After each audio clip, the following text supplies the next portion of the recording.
بسم اللہ الرحمن الرحیم۔ آپ کے ساتھ میں نے بیان کی تھی آیت نمبر 89 نمبر آیت سورۃ مائدہ کی بیان کی تھی، جس کا آیت کا ترجمہ یہ تھا: اگر انسان نے قسم اٹھا لی ہے اور وہ قسم توڑنی پڑ گئی ہے، یا اس سے کسی وجہ سے ٹوٹ چکی ہے، تو یا اس نے قسم کھا لی ہے کسی چیز کو اپنے اوپر حرام یا حلال قرار دے دیا ہے، وہ والا ٹاپک چل رہا تھا۔ تو اس میں تفسیر تو بہت لمبی چوڑی ہے، لیکن میں آپ کے ساتھ جو ہمارے آج کل کے زمانے کے لحاظ سے جو خاص چیزیں بنتی ہیں نا کفارے کے لحاظ سے، میں آپ کے ساتھ صرف وہ بیان کرتی ہوں۔ اور وہ یہ ہے کہ امام شافعی کہتے ہیں رحمۃ اللہ علیہ، امام شافعی کا قول ہے کہ اگر کپڑے دینے ہوں، یعنی کہ اگر جوڑا دینا ہو یا اگر کھانا کھلانا ہو، تو وہ کھانا وہی والا جو ہم لوگوں کو پسند ہوتا ہے، جس طرح کا ہم لوگ گھر میں کھاتے ہیں، اچھا ہے، مہنگے والا ہے یا جیسا بھی ہے، اس طرح کا کھانا 10 لوگوں کو کھلانا ہے۔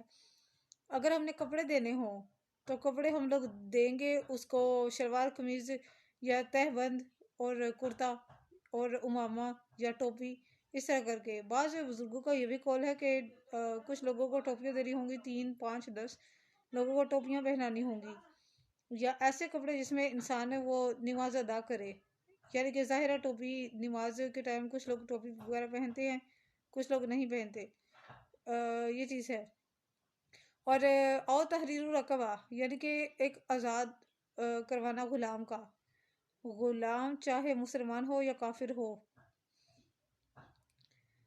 دونوں کا ایک ہی حکم آتا ہے، اس میں کوئی وہ مطلب رد و بدل وغیرہ نہیں ہے، بس غلام آزاد کروانا جو ہے نا وہ ہوتا ہے۔ امام شافعی کے نزدیک اور دوسرے فقہ کے نزدیک یہ ہے کہ مسلمان مومن ہی ہو، غلام مومن ہی ہو جس کو آزاد کروانا ہو، یعنی کہ گردنیں چھڑوانے سے مراد یہی والا ہوتا ہے، یا قیدی ہو یا اس طرح کر کے۔ ظاہر قیدی کو جیل تو بھی ہوئی ہوگی نا جب اس نے کوئی جرم وغیرہ کیا ہوگا، اس لحاظ سے ہے۔ انہوں نے اسے قتل کے کفارے پر قیاس کیا ہے، اس لیے کہ اتحاد موجد تو موجود ہے، اگرچہ سبب مختلف ہو، یعنی کہ کسی قسم کا بھی اس کی وہ سزا ہو۔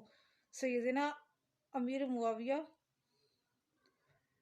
کے بیٹے حکم کی حدیث جو امام موطا، امام مالک، مسند شافعی اور صحیح مسلم میں مذکور ہے کہ ان کے ذمہ ایک غلام کو آزاد کرنا تھا۔ وہ ایک سیاہ فام لونڈی لے کر آئے تو رسول پاک صلی اللہ علیہ وسلم نے اس سے پوچھا اللہ کہاں ہے؟ اس نے کہا آسمان میں۔ آپ نے پوچھا میں کون ہوں؟ جواب دیا آپ اللہ کے رسول ہیں۔ تو حضور اکرم صلی اللہ علیہ وسلم نے فرمایا اسے آزاد کر دو، یہ مومنہ ہے۔ اٹس مین کہ غلام مومن ہی ہو، یعنی کہ ایمان والے غلام کو آزاد کروانا جو ہے نا وہ سنت ہے نا، اس لیے اسی لحاظ سے قسم کے کفارے میں یہ 3 چیزیں ہیں۔ قسم کو توڑنے والا ان میں سے کسی بھی چیز کا جو ہے وہ کفارہ ادا کر سکتا ہے۔ اور ترتیب کے لحاظ سے، جیسے کہ قرآن کریم کی آیت کے لحاظ سے ترتیب اس کی آیت تھی وہ یہ تھی کہ سب سے پہلا جو آیا تھا وہ یہ تھا کہ کھانا کھلانا لباس دینے سے زیادہ آسان ہے، اور اسی طرح لباس دینا غلام آزاد کرنے کی نسبت زیادہ آسان ہے، یعنی ادنے سے اعلیٰ کی طرف عروج کیا۔ اگر مکلف ان میں سے کسی پر بھی قادر نہ ہو تو کفارہ ہے 3 دن کے روزے۔ بعض بزرگوں کا یہاں پر یہ اختلاف ہوا کہ روزے لگاتار رکھنے ہیں یا ریسٹ کر کے رکھنے ہیں، یعنی کہ مہینے میں 3 روزے رکھ لیے، ایک ایک کر کے 10 دن بعد ایک دن چھوڑ کر اگلا دن، اس طرح کر کے تو نہیں ہے، کیونکہ اس کا حوالہ ہم لوگ آیت کریمہ سے لیں گے۔ فَمَن لَمْ يَجِدْهُ فَصِيَامُ ثَلَاثَةِ أَيَّامٍ، یعنی 3 دن کے جس کی ان سب کرنے کی طاقت نہ ہو تو وہ 3 دن کے مسلسل روزے رکھے گا، لگاتار روزے رکھے گا، یہی والا اس کا جو ہے نا وہ بنتا ہے یہاں پر۔ باقی امام شافعی کا اور امام احمد بن حنبل کا رحمۃ اللہ علیہما کا الگ الگ اس بارے میں ہے، لیکن مستحب اور جو ہے وہ یہی ہے کہ 3 دن کے لگاتار روزے رکھنے ہیں اگر انسان ان میں سے کسی چیز کو کفر ادا نہیں کر سکتا۔ اس کی دلیل امام حنیفہ اور امام احمد حنبلہ کا مسلک یہ ہے کہ اس کی دلیل حضرات ابی بن کعب رضی اللہ اور حضرات عبداللہ بن مسعود رضی اللہ کی ایک قرات ہے، وہ یہ ہے فَصِيَامُ ثَلَاثَةِ ایام متابعات، یعنی 3 دن لگاتار روزے رکھے کفارے کے لحاظ سے۔ حضرت ابن عباس رضی اللہ سے مروی ہے، جب کفارے کی یہ آیت نازل ہوئی تو حضرت حذیفہ رضی اللہ تعالیٰ عنہ عرض کی، یا رسول اللہ، کیا ہمیں ان تین میں سے کسی ایک کو منتخب کرنے کا اختیار ہے؟ تو آپ نے فرمایا تمہیں اختیار ہے، اگر چاہو تو غلام آزاد کر دو، چاہو تو لباس پہنا دو، چاہو تو کھانا کھلا دو، ان میں سے جو کچھ نہیں پائے گا وہ 3 دن کے لگاتار روزے رکھے گا۔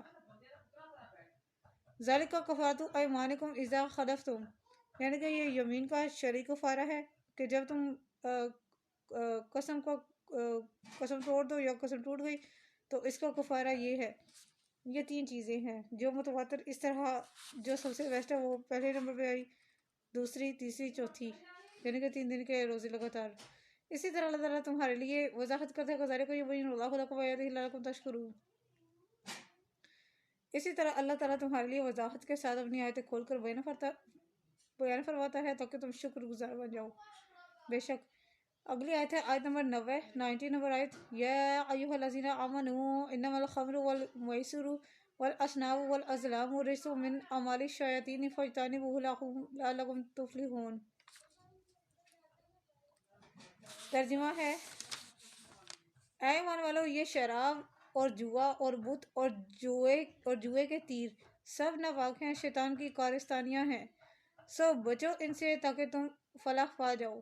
بے شک یقیناً اب یہاں پر شراب کا اور جوئے کا ذکر آیا ہے۔ پہلے میں آپ کو بتاتی ہوں کہ جوا کس طرح کر کے اور کس لیول تک کا ہو سکتا ہے۔ ایسی چھوٹی چھوٹی گیمز بھی جو ہے نا وہ جوئے پر مشتمل ہوتی ہے۔ وہ ایسے کہ سیدنا حضرت علی مرتضیٰ رضی اللہ سے روایت ہے کہ شطرنج بھی ایک قسم کا جوا ہے، اور عطا، مجاہد اور طاؤس کا کہنا ہے کہ ہر قمار جوا ہے، یہاں تک کہ بچوں کا اخروٹ، منقوں اور موہروں کے ساتھ کھیلنا بھی جوا ہے۔ حضرت ابن عمر رضی اللہ عنہ فرماتے ہیں، جوا قمار ہی ہے۔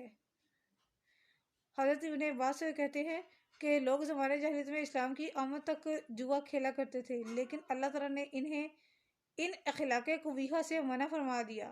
حضرت سعید بن مسیب کہتے ہیں رحمۃ اللہ علیہ، کہتے ہیں اہل جہالیت کے جوئے کا طریقہ یہ تھا کہ وہ شرط کے طور پر 1 یا 2 بکریوں کا گوشت بیچ دیا کرتے تھے۔ اسی طرح جو اسناب ہوتا ہے، یعنی کہ وہ نشانے والا کام جو ہوتا ہے، وہ نشانہ بازی کرنا، اس لحاظ سے وہ پھلوں کا اور ان چیزوں کا جس پر وہ نشانہ وغیرہ لگایا کرتے تھے وہ کیا کرتے تھے۔ زہری رحمۃ اللہ کہتے ہیں کہ اموال اور پھلوں پر تیر پھینکتے، جیسا کہ میں نے آپ کو بھی بتایا، اس طرح جوئے کے ذریعے ان پر قبضہ جما لیتے۔ قاسم بن محمد کہتے ہیں کہ ہر وہ چیز جو ذکر الہی اور نماز سے ترک کر دے وہ جوا ہے۔ آج دیکھ لیں کس طرح کے سافٹ ویئرز اور سوشل میڈیاز چل رہے ہیں، اور ہمیں یہ نماز سے اگر روکتے ہیں تو یہ سارے جوا ہے، کیونکہ چسکا یہ ایک ایسی چیز ہے، کسی بھی چیز کا چسکا جو وہ جوا ہی کہلاتا ہے۔ ایسی کوئی گندی عادت جس کو ترک کرنا آسان لوگوں کے لیے نہ ہو وہ جوا ہی ہے، کیونکہ سب سے بہترین ہجرت وہ ہے جو اپنے گناہوں کو انسان چھوڑ دے۔ بہترین ہجرت یہی ہے، کسی غلط کام کو، کسی فضول کام کو انسان ترک کر دے، بہترین ہجرت وہ والی کہلاتی ہے۔ حضرت ابو موسیٰ اشعری رضی اللہ تعالیٰ عنہ نبی کریم صلی اللہ علیہ وسلم سے روایت کرتے ہیں کہ آپ نے فرمایا، پانسوں کے ذریعے کھیلے جانے والے کھیل سے اجتناب کرو، کیونکہ یہ جوا ہے، اور شاید اس سے مراد شطرنج یا چوسر کا کھیل ہو۔ حضور صلی اللہ علیہ وسلم نے فرمایا، جس نے چوسر کا کھیل کھیلا گویا اس نے اپنا ہاتھ خنزیر کے گوشت اور خون کے ساتھ گندا کیا۔ دوسری حدیث میں آتا ہے، جس نے نرد کا کھیل کھیلا اس نے اللہ اور اس کے رسول کی نافرمانی کی۔ حضرت عبد الرحمن بیان کرتے ہیں کہ میرے والد محترم نے رسول پاک صلی اللہ علیہ وسلم کو یہ فرماتے ہوئے سنا ہے کہ اس شخص کی مثال جو جوسر کھیل کر نماز کے لیے کھڑا ہوا ایسے شخص کی سی ہے جو پیپ اور خنزیر کے خون سے وضو کر کے نماز ادا کرنا شروع کر دے۔ استغفار، اللہ پاک معاف کرے۔ حضرت علی چلے یہ میں کرتی ہوں آج کی یہیں تک، تو صدقہ جاریہ کی نیت سے شیئر کر دیجیے گا۔ جزاک اللہ خیر۔